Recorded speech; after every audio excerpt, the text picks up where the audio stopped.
Hello everyone, my name is Ryan Lockwood and I am here to introduce my game Dig Till Dawn. In Dig Till Dawn you will play as a grave robber skulking around a cemetery in the dead of night, digging up graves and stealing what you find inside, all the while fighting off your fellow grave robbers and avoiding the cemetery's caretaker. The object of the game is to sell your ill-gotten gains to a creepy hooded figure for coins. The person with the most coins in hand by the time the sun rises will win. This is a 2 to 4 player game, takes about 45 minutes to play.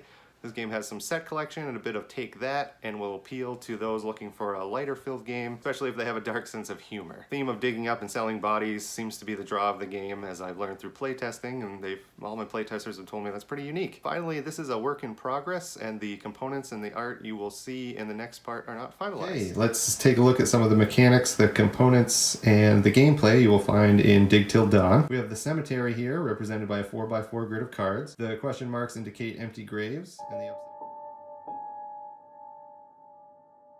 And the upside down cards with the white tokens on them indicate full graves. The white tokens are going to tell you how many levels of dirt you have to dig through until you can get to that prize underneath. We have some player tokens out there, red, yellow, and green. And in the middle you have that little flame symbol. That's going to represent the cemetery's caretaker, which is going to run around, fill in these empty grave sites, and make life miserable for the players. We have a hand of cards for everybody, these red cards here. Everybody starts with 4. We have this custom die over here, which represents the creepy hooded figure. This is the being you're going to sell your ill-gotten gains to. They're going to give you 1 coin for anything you bring them, but if you bring them the thing they desire at this moment, as indicated on the face that's up on their die, weapons, jewelry, keepsakes, old and fresh bodies, they will give you 2 coins for that, and then their tastes will change. We have the black die is the caretaker die. That's what you're going to roll to see how deep he buries these bodies on these empty spaces when he crosses over them. And it's going to tell you his strength when he is attacking other players. We have some dirt tokens. We've got some over here. Some of them are blank and some of them have cool things underneath them. Things you can turn in for extra points at the end of the game, or turn in while you're playing the game for special advantages like the ability to dig deeper or move faster or hit harder, etc. Also, you'll find some straight up money. You can find some cards, all sorts of good stuff there. So on your turn, you're going to be able to take 2 actions from a list of possible actions. One of those actions is move. You just move 1 space, up, down, left, or right, not diagonally. Dig, you take your shovel, which is represented by this 3-sided die, you give it a roll, and you remove that number of dirt tokens from the grave that you're on. 2, I get to remove 2, always look under them, because you might find some cool collectibles and stuff.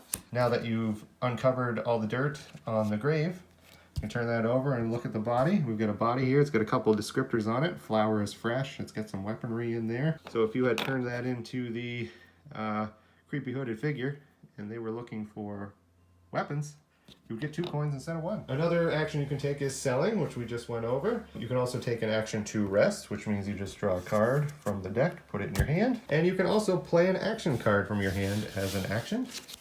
If we turn these over here, I've got one here called the Big Shovel, an action. Remove all dirt from a gravesite, but you don't keep any of the dirt tokens. The actions are going to let you do things like move anywhere on the board, remove more dirt, screw with the other players, etc. So at the end of your turn, you discard down to the hand limit, and then you move the caretaker. You can move up to 2 spaces of your choice, as long as one of those spaces is an empty grave. When the caretaker crosses over an empty grave, let's say he goes 1, 2, goes over to here, you are going to take the top card of the grave deck, and you're going to replace the empty one with this one.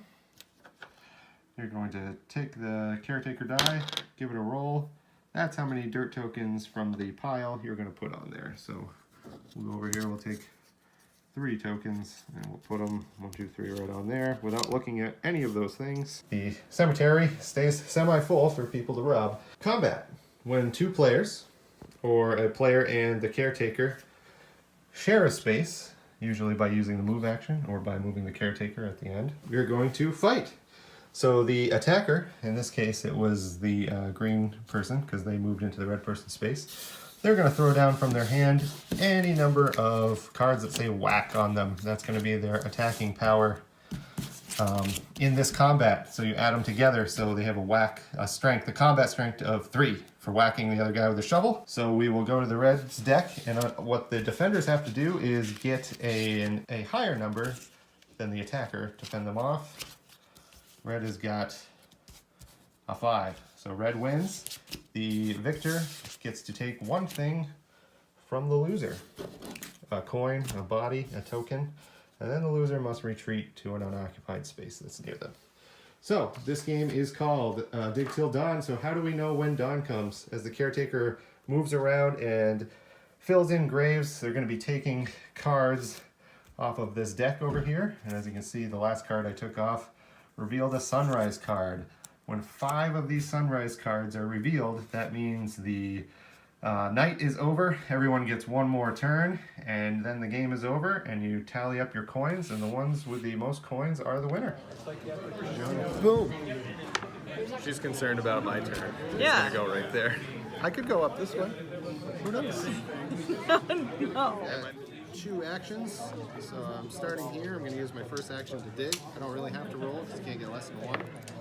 I got a 1. Oh, and you did. And I did. Turn that over, it's blank. Throw it back in. So I've collected a body. It's got some descriptors. My other action, I'm just going to sell. So I'll sell the guy up here. And I get 2 coins. And then I'll see what he wants next, because I gave him what he wants. Well, it seems silly not to do there. So we'll roll. And get this. It's a worm. Discard down if I have more than 4. And then I will... You can keep it for a new game, or you can turn it in to get the +1 hand size power up, which is right over here. So does turning it in count as one of That is a sell action. Sell 1 body or 2. Can I sell another wormy? I'm going to do the sell action and get, is it 2 coins? 2 coins because he's looking for old bodies. Go. Alright, so now we share space, so he attacks me. So he's the attacker. Roll that die and see what his strength is. 6. I have to exceed a 6. I cannot. So, he has beat me. I will retreat over here.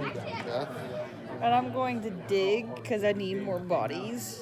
He moves 2 spaces, but one of those has to be an empty grave. So, Got a key. nothing. And I can dig again. Yep.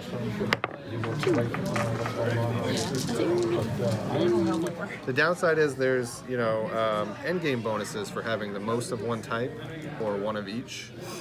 So now he fills that in. Roll that black die to see how deep he's buried it. 5. 5.